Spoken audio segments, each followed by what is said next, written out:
côtes déchiquetées, falaises abruptes, calanques de Provence brûlées par le soleil et que baigne l'eau pure. Dans ce cadre, un nouveau sport est né, la chasse sous-marine. Des hommes bronzés, munis de panoplies étranges, plongent dans la mer transparente et capturent parfois des poissons de forte taille. Malgré notre matériel rudimentaire et au prix de réels efforts, nous avons tenté à la fois de vivre et de filmer les aventures, les poursuites, les émotions des meilleurs chasseurs dans la jungle sous-marine. Inlassablement, j'ai accompagné Dumas dans ces dures plongées qui nous ont conduits jusqu'à 18 mètres de profondeur. Avec des moyens de fortune, mon camarade Vèche a construit pour ma caméra une solide caisse étanche. Nous serons vite équipés. Des nageoires de dauphin et 4 livres de plomb à la ceinture permettent à l'homme poisson des plongées foudroyantes. Ce couteau de théâtre est une assurance contre l'imprévu. Dans l'eau, l'œil humain est myope, presque aveugle. Des lunettes sous-marines, humectées de salive et soigneusement rincées, corrigent cette infirmité. Pour les plongées profondes, rien ne vaut l'étanchéité et le confort d'un masque taillé tout simplement dans une vieille chambre à air. Ce bout de tuyau n'est utile qu'en surface. Il évite d'avoir à sortir la tête de l'eau pour respirer. Bricolé de nos mains, voici l'arbalète, rustique et maniable. Ces puissants caoutchoucs projettent un harpon de 2 mètres pesant 3 livres. Tandis que Dumas achève de s'équiper, Vèche vérifie la boîte étanche à travers laquelle tous les réglages sont possibles. Il n'y a plus qu'à se mettre à l'eau. C'est l'instant impatiemment attendu par les fanatiques de cette chasse. Attendu tout l'hiver alors que nous fourbissions nos armes, attendu chaque semaine pendant l'été. L'eau est accueillante pour ceux qui la connaissent. Elle nous lave de nos soucis comme elle nous débarrasse de la pesanteur. À l'affût du gibier à écailles, nous restons aussi à l'affût des images. Les fonds les plus pittoresques et aussi les plus poissonneux sont les fonds de roche. Les pêcheurs le savent bien. Toutes ces pierres, tapissées d'algues courtes, tous ces blocs troués de cavernes abritent les animaux les plus surprenants. Pour admirer ce pont de roche, il a fallu plonger à 15 mètres. Il y a certainement du monde là-dessous. Mais oui, voici quelques beaux sards, méfiants comme ils sont toujours. Il est temps de remonter. Au-dessus de nos têtes, la surface étincelle. C'est le plafond, qu'au bout de notre souffle, après une plongée profonde, nous serons bien aises de crever pour renouveler l'air de nos poumons. Voici un essaim de minuscules castagnols. Nous pourrions les disperser d'un geste, comme des mouches.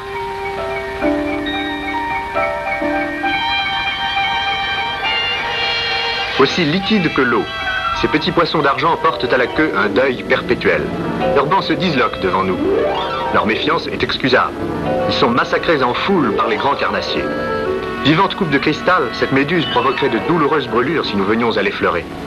Les rouquiers ne sont que de petits bourgeois endimanchés. Les sopes paissent comme des moutons. Elles sont peu farouches. Mais si nous insistons, le troupeau préfère changer de pâturage. Leur chair est molle, sans saveur. Leur panse est gonflée de tripes et de vases. Un chasseur ne les tire jamais. Mais ces poissons communs, rayés d'or et d'argent, décorent et animent tous les paysages. Ce mulet, lui, vaut bien un coup de fusil. Un peu plus haut, plus à gauche... Feu! En fait de mulet, c'est une sope ridicule qui perd ses tripailles sur ma flèche.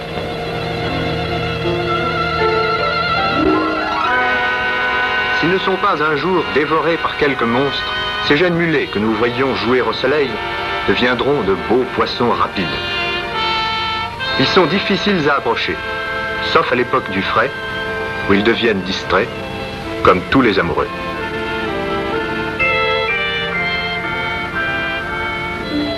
Au milieu de ce nuage de sopes surgit un loup, petit mais noble, une bête de proie, terreur du fretin, mais aussi régal des connaisseurs.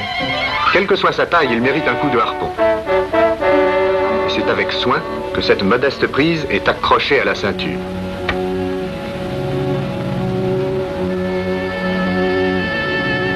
Plats comme des assiettes, les sards aux dents de chèvre savent dévorer les oursins et leurs épines.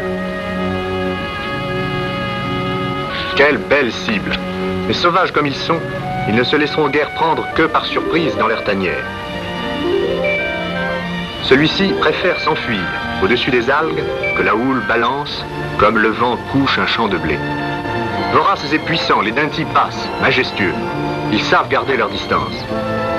Surpris au détour d'une roche, celui-ci disparaît, soudain pris de panique, dans la grisaille des lointains. La dorade ressemble au Dinty, mais elle est plus belle encore, avec ses écailles d'or, sa large tache de sang sur les ouïes. Il serait temps de penser au déjeuner. Ce Dinty serait certainement mieux sur un grill. Pas de geste brusque. Il a l'air assez paisible. Se laissera-t-il approcher? Allez, à l'attaque. Plus près, attention, encore 1 mètre. Il me regarde, il est à moi.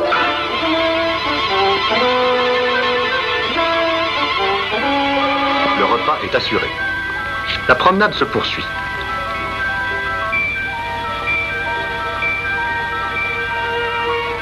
Les corbeaux ou poissons-queues sont de nonchalants flâneurs. Les nageoires déployées, ils semblent planer au-dessus de leurs trous. Ils sont très faciles à tuer. Comme leur chair est exquise, ils n'ont en somme qu'un défaut, celui d'affectionner les eaux profondes. L'araignée de mer remonte des grands fonds au mois de mai pour déposer ses œufs près des côtes. Il faut un œil exercé pour en discerner la carapace.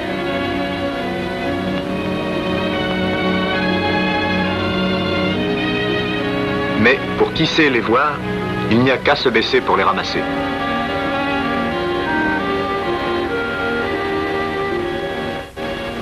Les poulpes de petite taille, comme celui-ci, ne présentent aucun danger pour l'homme. Leur fameux nuage d'encre ne parvient pas à nous effrayer. Ces bestioles n'en restent pas moins désagréables à manipuler.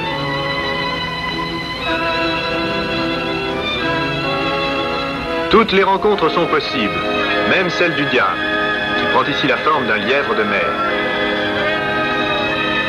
Cette petite raie pastenague, effrayée, s'enfuit. Elle vole plutôt qu'elle ne nage. Sa queue, souple comme un fouet, cache un dangereux aiguillon. Mais assez d'amusettes ou d'escarmouches. La vraie bagarre va commencer, car voici le mérou, la grande vedette des chasseurs. Sur nos côtes, cet étonnant poisson ne se laisse jamais prendre dans les filets, et sa capture au palangre est un événement sensationnel. Il en est d'énormes, presque centenaires, qui gîtent parfois tout près des côtes, dans quelques mètres d'eau. Mais ils y sont rares et méfiants. Pour mieux les connaître, les traquer, pour filmer leur sarabande dans une ambiance favorable, nous devons nous astreindre à des plongées sévères, par 12, 15 et même 18 mètres de fond. Le mérou, un maître dans l'art du camouflage, ne sort guère de son repère. C'est seulement le nez dessus qu'on le distingue de l'algue ou du rocher. Il faut donc descendre souvent, et souvent pour rien. Engager le torse dans des gouffres angoissants, écarquiller les yeux dans la pénombre, pour suivre à bout de souffle des poissons magnifiques, et les manquer parfois. Ferrailler au jugé dans des trous noirs, et partout, mettre en batterie la caméra. Il faut avoir le feu sacré. L'arbalète est rechargée sous l'eau en quelques secondes. Les occasions perdues ne se retrouvent jamais.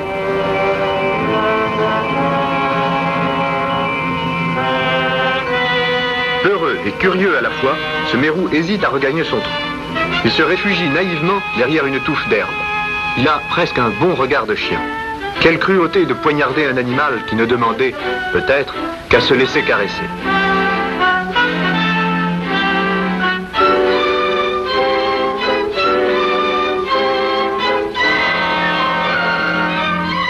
Cette remontée n'en finit pas. Vite, une gorgée d'air. Et la chasse reprend. Ici, 2 beaux mérous de 8 à 10 kilos, allongés paresseusement l'un contre l'autre. Cible inespérée pour un doublé vraiment unique. Là, c'est un solitaire tiré à l'improviste. Comme la surface est loin déjà. Fasciné, l'homme descend plus bas encore. Ses tempes sont prises dans un étau. Ses tympans le blessent. La pression l'écrase. Il trouve encore la force d'ajuster, de tirer posément. Il saisit à plein corps la bête foudroyée et grimpe laborieusement jusqu'à cette aire dont il est avide. Et ce n'est que maintenant que le photographe a la permission de remonter.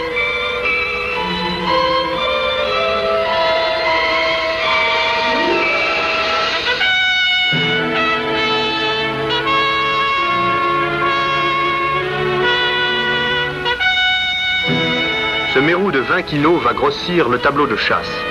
La flèche, massive, a été tordue comme un fil de fer.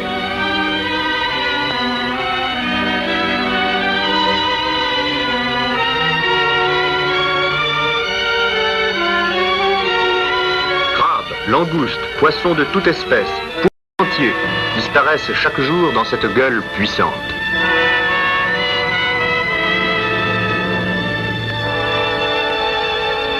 Au large des îles Ambier se dresse la balise des Magnons. Au pied de cette tour, sous 12 mètres d'eau, la roche est percée de part en part. C'est entre les mérous qui circulent dans ce long tunnel et les hommes poissons qui les cernent, la plus folle partie de cache-cache.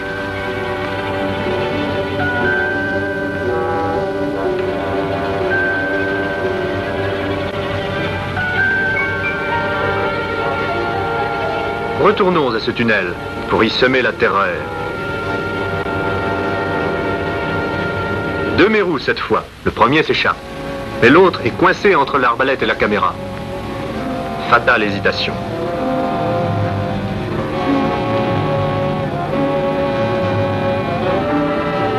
Dumas patrouille un peu, le temps de ventiler soigneusement ses poumons. Les palettes le déhalent sans peine. Mais voici que d'un coup de rein, il plonge une fois de plus. Il a parié de ramener 100 kilos de poissons dans sa matinée. Quel beau mérou! Les yeux saillants, les nageoires en éventail, il se laisse couler prudemment.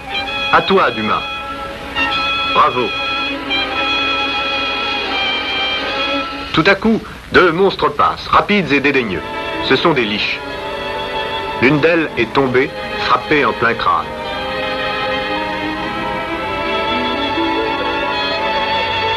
Le chasseur peut rentrer maintenant, le cœur en joie, avec sa prise royale.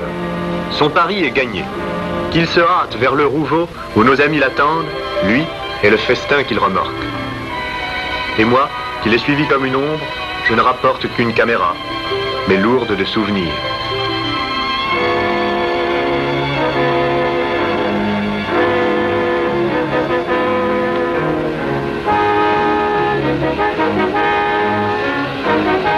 La liche, taillée pour la course, ressemble au thon. Celle-ci mesure 1,60 m et pèse 37 kg. C'est un mâle, gonflé de laitance. Mais la recherche d'une compagne ne lui a pas coupé l'appétit. Son estomac contenait plusieurs kilos de poissons fraîchement engloutis.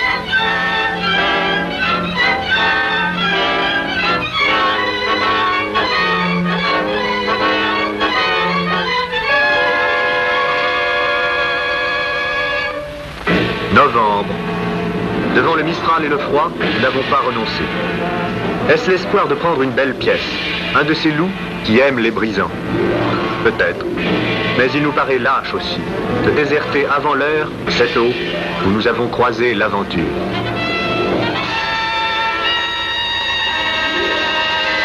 La houle déferle au-dessus de nos têtes et nous nous jouons d'elle comme elle se joue de nous. Tant pis si le monde ne prend pas nos rêves au sérieux. La jungle est à nos portes. Chasseur, ne t'acharne plus, il fait trop froid, rentre. Vite, qu'on lui fasse du feu, ce feu où il puise à nouveau la chaleur que la mer lui a prise. Penché sur la flamme, il songe aux armes nouvelles qu'il forgera cet hiver.